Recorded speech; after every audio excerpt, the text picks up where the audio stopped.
ஒரே ஒரு மாறி அவன் தான் நம்ம கொலையாளின்னு நினைச்சிட்டு இருந்தோம். கடைசியில பார்த்தா அவனே செத்து போய் கிடக்குறான். ஆமா ஜான்சி, எனக்கே ரொம்ப கன்ஃபியூஷனா இருக்கு. நம்ம சந்தேக லிஸ்ட்ல இருந்தது மாறி மட்டும்தான். அவன் தான் அந்த கொலையெல்லாம் பண்றான், ஆனா ஆதாரம் இல்லாம பண்றான்னு நினைச்சேன். ஆனா அவனும் பண்ணாத மாதிரி தெரியுது. கடைசியில அவனே செத்து போயிட்டானே. முந்தானத்தே அவன் செத்து இருந்தானா, நேத்து யார் இந்த கொலையை பண்ணிருப்பா?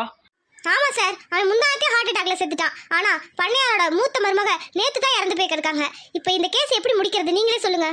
ஜான்சி, முடிச்சுதான் ஆகணும். மேல இடத்துல இருந்து பிரஷர் வேற அதிகமாயிட்டே இருக்கு. எனக்கு என்ன சொல்றதுனே தெரியல. சார், நான் ஒன்னு சொன்னா கேப்பீங்களா? சொல்லுங்க ஜான்சி. இந்த கேஸ் ஈஸியா முடிக்கணும்னா ஒரே வழி, இந்த ஊர் மக்களும் பண்ணையார் குடும்பத்தும் நம்புற மாதிரி அந்த மர்மமான 7 மணி மர்மம்னு நினைச்சா மட்டும்தான் அந்த கேஸ் முடியும். மர்மமான முறையில சாகுறாங்க, இந்த ஊர்ல பேய் பிசாசு அலையுதுன்னு நம்ம ரிப்போர்ட் கொடுத்துடலாம் சார். No Jhansi, no. அந்த தவறு மட்டும் நான் செய்ய மாட்டேன். ஏன்னா அது மாதிரி இது நடக்கல. இது யாரோ பண்றாங்க, அது மட்டும் எனக்கு உறுதியா தெரியும். சார், உங்க மனசாட்சிக்கு தெரியுது சார், ஆனா எந்த ஆதாரமும் இல்லையே. எப்படி நீங்க எப்படி கண்டுபிடிப்பீங்க? யாருன்னு அலைவீங்க? இல்ல ஜான்சி, எனக்கு ஒரு ஆதாரம் கிடைச்சிருக்கு. ஆனா அது யாரோடது எப்படின்னு தான் எனக்கு புரியல. சார், என்ன சார் ஆதாரம் அது? அன்னைக்கு பண்ணையாரோட மூத்த மகன் இறந்துருந்தாருல, அவர் பண்ண வீட்டுல. ஆமா சார், அங்கதான் எதுவுமே இல்லையே சார். நான் எல்லாமே விசாரிச்சுட்டேன், எல்லா எவிடன்ஸும் கலெக்ட் பண்ணி பார்த்தோம், ஒரு எவிடன்ஸுமே கிடைக்கலையே. இல்ல ஜான்சி, அங்க நான் மறுநாள் திரும்ப போனேன். என்ன சார் சொன்னீங்க? திரும்ப போனீங்களா அந்த இடத்துக்கு? ஆமா ஜான்சி, எனக்குள்ள ஏதோ ஊத்திக்கிட்டே இருந்துச்சு. அதான் கிரைம் நடந்த இடத்துக்கு போலான்னு போனேன். அங்கதான் உங்களுக்கு கிடைச்சிச்சு. சார், என்ன சார் கிடைச்சது?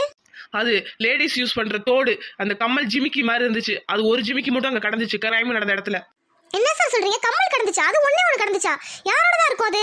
யாரோடதுன்னு கரெக்டா சொல்ல முடியாது. அங்க வந்த வேலைக்கு வந்தவங்களா கூட இருக்கலாம், இல்ல பண்ணையார் வீட்டுல யாரோட வேணா இருக்கலாம். ஆனா எனக்கு என்னமோ அதை தப்பு பண்ணவங்க தான் விட்டுட்டு போன மாதிரி இருக்கு. அப்போ நீங்க கொலை பண்றதெல்லாம் ஒரு பொம்பளைங்கிறீங்களா சார்? அப்படின்னு சொல்ல வரல, மேபி இருக்கலாம்னு தோணுது. சார், அப்படி பார்த்தாலும் அந்த ஒரு ஜிமிக்கி வச்சு எப்படி சார் கண்டுபிடிக்கிறது யாருன்னு?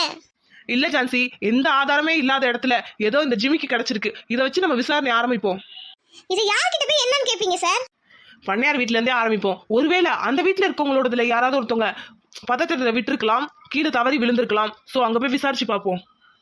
ஆமா சார், சரி அங்கே போய் விசாரிச்சு பார்ப்போம். ஆனா இது பண்ணது கொலை தான், மர்டர் தான். அது மட்டும் எனக்கு உறுதியா தெரியும்.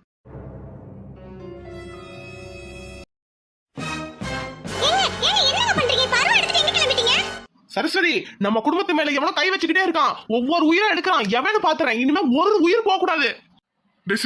என்னடா இது? அருவா முதல்ல கீழே போடுறா. எதுக்குடா இதெல்லாம் பண்ணிட்டு இருக்க? நீ விடுறா, கீழே போடுறா. அப்பா, நீங்க சும்மா இருங்கப்பா. நம்ம குடும்பத்துல இருந்து அண்ணன், அண்ணி, அம்மா இப்படின்னு எல்லா உயிரும் போயிருச்சுப்பா. இதுக்கு முன்னாடி நான் சும்மா இருக்கிறதா? எவனோ நம்ம குடும்பம் பத்தி தெரியாம விளையாண்டுட்டு இருக்காமா. அவன உயிரை நான் எடுக்காம விட மாட்டேன். ஏங்க, யாருன்னு தெரியாம யாருங்க போய் வெட்டுவீங்க? மாமா சொல்லுங்க மாமா. இவர் பாருங்க மாமா, அருவா எடுத்துட்டு திரியறாரு. சின்ராசு, அப்பா சொல்றல கீழே போடுப்பா. இதுக்கு மேலேயும் பொறுமையா இருக்க சொல்றீங்களாப்பா நீங்க? சொல்லுங்கப்பா. எல்லா உயிரையும் எடுத்துட்டான் எவனோ ஒருத்தன். அது சரி, நீங்க யாருன்னு தெரியாம யாரை போய் வெட்டுவீங்க? ஒருவேளை மர்ம கொலையா கூட இருக்கலாம்ல நம்ம ஊர்ல. அடைச்சி வாய மூடி. இந்த ஊர்ல பேய் பிசாசு எதுவும் இல்ல. அதெல்லாம் போய் எவனோ நம்ம குடும்பத்தை பத்தி தெரியாம விளையாண்டுட்டு இருக்கான். அவன் யாருன்னு மட்டும் என் கையில கிடைச்சிச்சு, சாவு என் கையில தான். சின்ராசு, சொன்னா கேளுப்பா. அருவா கீழே போடுப்பா. எதுவும் இருந்தாலும் பேசிக்கலாம். அதான் போலீஸ் விசாரிச்சுட்டு இருக்காங்களே. எப்பா, போலீஸ் விசாரிப்பாங்க பொறுமையா இருந்து 3 உயிரை நம்ம காவு கொடுத்தாச்சுப்பா. இதுக்கு மேலே நம்ம பொறுமையா இருந்தோம்னா நம்ம 3 பேரும் போய் சேர வேண்டியதான். சொல்றதை கேளுங்க, நானே கண்டுபிடிக்கிறேன் என் ஃப்ரெண்ட்ஸ் வச்சு. ஏங்க, சொன்னா கேளுங்க. இதெல்லாம் தேவையில்லாத வேலை. அப்படியே யாராவது கொலை பண்ணாலும் உங்க உயிருக்கும் ஆபத்துங்க. சொல்றதை கேளுங்க. ஆமாப்பா சின்ராசு, சரஸ்வதி சொல்றது உண்மைதான். யாரா இருந்தாலும் போலீஸ் கண்டுபிடிக்கட்டும். அவனுக்கு சரியான தண்டனை கிடைக்கட்டும். முடியவே முடியாதுப்பா. நான் போய் பாத்துக்கிறேன்ப்பா. சார், என்னாச்சு சார்? ஏன் அருவாவோட நிக்கிறீங்க? பாருங்க இன்ஸ்பெக்டர், சொல்றதே கேட்க மாட்டான். எவனோ ஒருத்தர் நம்ம குடும்பத்தை சாய்க்கிறான்னு சொல்லிட்டு அவனை வெட்ட போறேன், குத்த போறேன் நின்னுட்டு இருக்கான். சின்ராஸ் சார், சொன்னா கேளுங்க. முதல்ல அருவா கீழே போடுங்க. சார், இப்படிதான் நீங்க சொல்லிட்டு போறீங்க. நீங்க சொல்லிட்டு போனாலும் யாரையும் நீங்க கண்டுபிடிக்க மாட்டீங்க. ஒவ்வொரு உயிரா என் குடும்பத்துல இருந்து போயிட்டு இருக்கு. நானே பாத்துக்கிறேன் சார். சின்ராஸ் சார், நீங்களே பாத்துக்கிறதுக்கு நாங்க எதுக்கு? உங்க கேஸ் விஷயமா தான் விசாரிச்சுட்டு இருக்கோம். விசாரணை போதுன்னு சொல்றீங்க. யாருன்னு நீங்க கண்டுபிடிக்கவே இல்லையே. சார், நாங்க மாறி தான் சஸ்பெக்டா நினைச்சிருந்தோம். கடைசியில பார்த்தா மாறியும் முந்தானத்தே இறந்துட்டான். என்ன சொல்றீங்க சார்? மாறி முந்தானத்தே இறந்துட்டானா?